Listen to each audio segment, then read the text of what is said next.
All right. You know,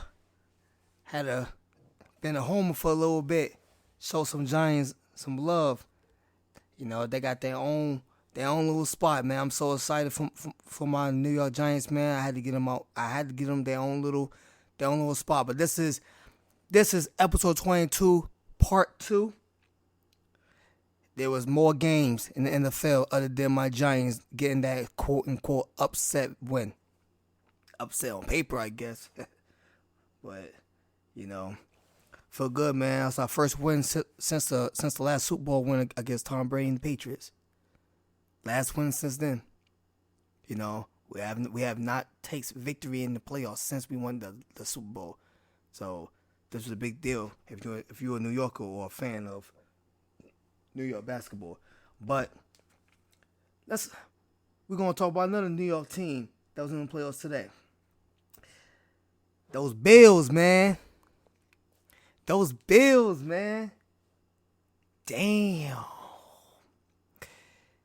Can you imagine if Tua played in this game? It's something I saw. I said this to myself when I was watching the games, and I'm like, throughout this wild card weekend, I'm seeing a lot of missed opportunities and a lot of mistakes. Like a lot of them, like too many for it to be a playoff game. And the reason why is because it's so many substitute players playing in the game. We got second string quarterbacks starting in a playoff game. And in this Bills Dolphins game, we got a third string quarterback playing in the playoff game. We also got, a backup safety playing for the Bills. I'm glad Jamal Hamlin is doing good, by the way. He visiting his teammates for the first time, and that's awesome to know. But if we're talking football, he's not in the game. So we got backup safeties. We got a third string quarterback. So you're gonna see a lot of mistakes. And Skylar Thompson, boy, did you make so many mistakes. And I'm not talking about the obvious mistakes. See, you got obvious mistakes. The two interceptions, that's obvious mistakes. He threw the ball 45 times. What I always say? If a quarterback is throwing 45 times, he got 2 interceptions and 220 passing yards. That looks like a quarterback who should not be throwing the ball 45 times. But we're not talking about those mistakes. See, if you watch the game, so many missed opportunities. First of all, just like I said about Kirk Cousins, the man would not go long. And it got to a point when the man needed to go long. The last play that caused Miami the rest of the game, the very last play, the very last incomplete pass for Scotty Thompson, Tyreek Hill was right there in the middle. Right there. He broke away from his defenders because, when it's coming to the secondary, there's no Jamal Hamlin back in that safety role. He broke away from his defenders. He did a wide out.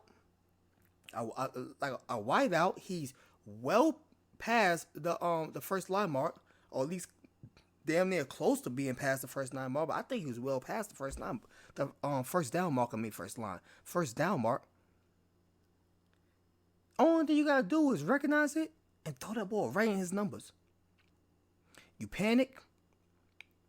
You try to avoid Buffalo D-line coming at you. Why Tyreek Hill's running in the middle towards the left, you make a U to avoid defenders to the right.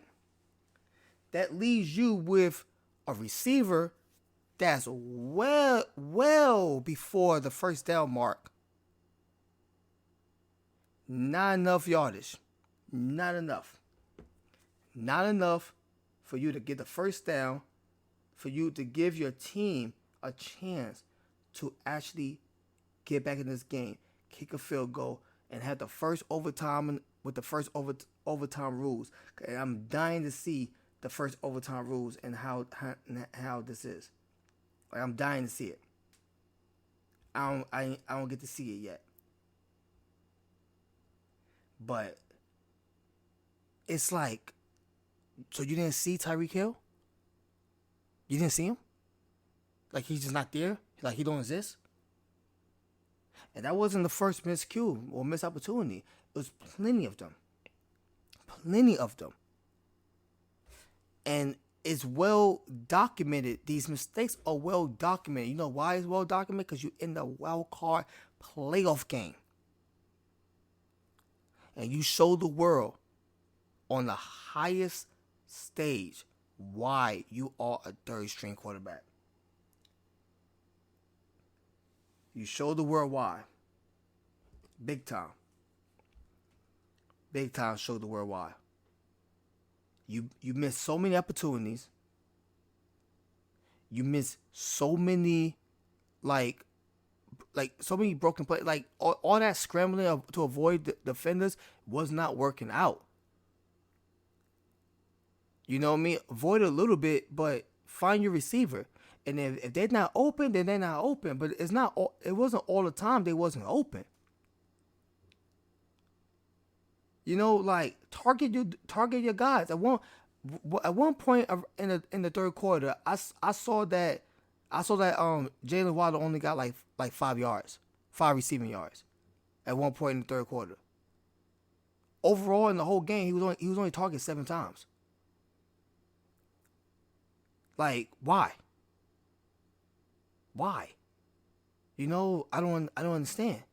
You got Jalen Waddle and Tyreek Hill, and what's up? Like, go to your best receivers. You're making a huge comeback.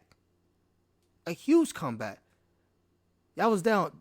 They was down 0-17 in the first half. Well, not the first half, the first quarter. And they made a huge comeback.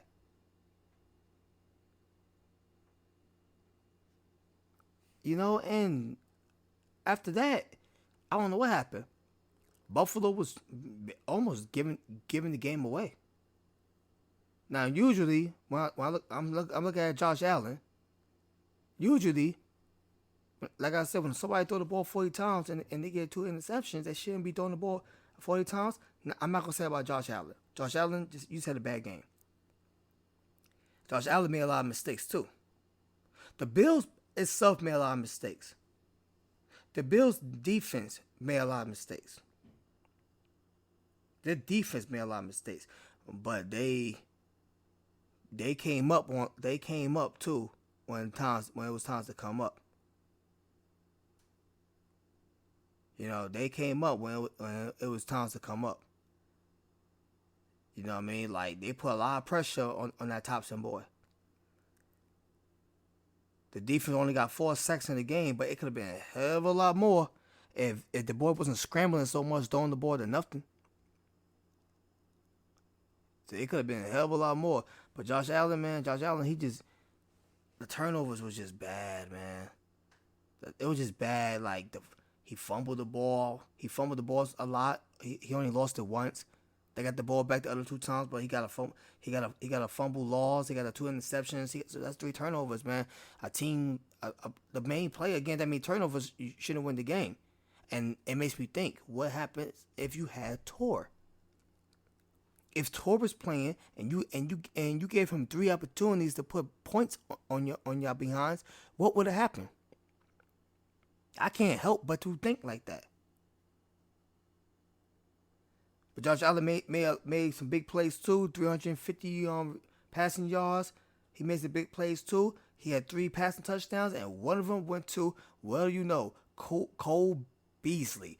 This man came from playing like playing like a straight scrub, going from last season to saying, you know what, I call it quit. I retire. To saying, you know what, nah, I'm gonna put a Tom Brady, man. I'm back, y'all. I was just playing, and now he's getting touchdown passes in the playoffs. Cole Beasley, man. Cole Beasley. That's what's up. You know what I mean? Did Stephon Diggs get any touchdowns today? No. You know what I mean? Did Nyheim Hines get any touchdowns today? He barely got receptions today. Barely got receptions. Didn't see him much in the game. I didn't see much of Dawson Knox in the game, even though he do got a touchdown today, but I ain't see him much in the game. You know who came up big? Stephon Diggs came up big yards wise, but Gabe Davis is the one who came up big. Just as much receiving yards as Stephon Diggs, only he got a touchdown. Gabe Davis came up big today. Gabe Davis was the man today for Josh Allen. He sure was. But Josh Allen, man, you gotta play a hell of a lot better than that. And he knows it. He's aware of it. He gotta play a hell of a lot better than that. But you know what? The Bills got that win, 34-31. You know what I mean? Cool. Then the night game, Bengals and Ravens. That was a hell of a lot more exciting than I thought it was going to be. But once again, second string quarterback, I'm seeing a lot of mistakes. And the biggest mistake of them all was that stupid fumble. That cost him the game. Like, did they think it was like inches? First of all, did they think it was fourth down? And then did they think it was inches? Like, you're like 2 yards from the end zone. And you don't got Kareem Abdul-Jabbar arms, so I don't know. He really thought he stretched out and got the touchdown. You know how far you were? That was ridiculous. You were so far, the Bengals defense had an opportunity to see what you're trying to do, knock the ball out of your hand, and have somebody else catch the ball without being a touchback and run 98 yards to the end zone. His big behind, suckling that oxygen when he got to that bench. I would too. If I'm that big, I gotta run 98 yards. He should have got tackled. The dude almost tackled him. You know what I mean? You watch him running. You watch him like he's hauling ass, and then you see him dramatically slowing down because that's a big mofo to be running like that. I'm like, oh, he about to get tackled, and he got the block. 98 yard fumble return, the largest in postseason history of the NFL. Of all the years in the NFL, that never happened before. Why? Yeah, I guess people ain't trying to stretched out when they 2 yards from the end zone. Like, yo, get your running back, get your fullback, do a design quarterback sneak, have these people push this dude to the end zone, and then if you don't get in, you probably gonna get stopped at inches. When you could stretch it out. You had options. You chose that option. And he really believed it. He really thought he got it in. No, I stretched out, man. I got it in, man. No, the hell you did not. I will say this. When it's come with Tua in Miami, I'm not sure what would have happened if Tua was in that game. But if Lamar Jackson was in this game, Ravens go to the next round. I truly believe that. Because Huntley made some errors. And Huntley did the same thing I feel like Skylar Thompson was doing. They did not trust him to go long. It was no trust to go long. Like, at all. You know, like, it was just, I'm seeing like these mid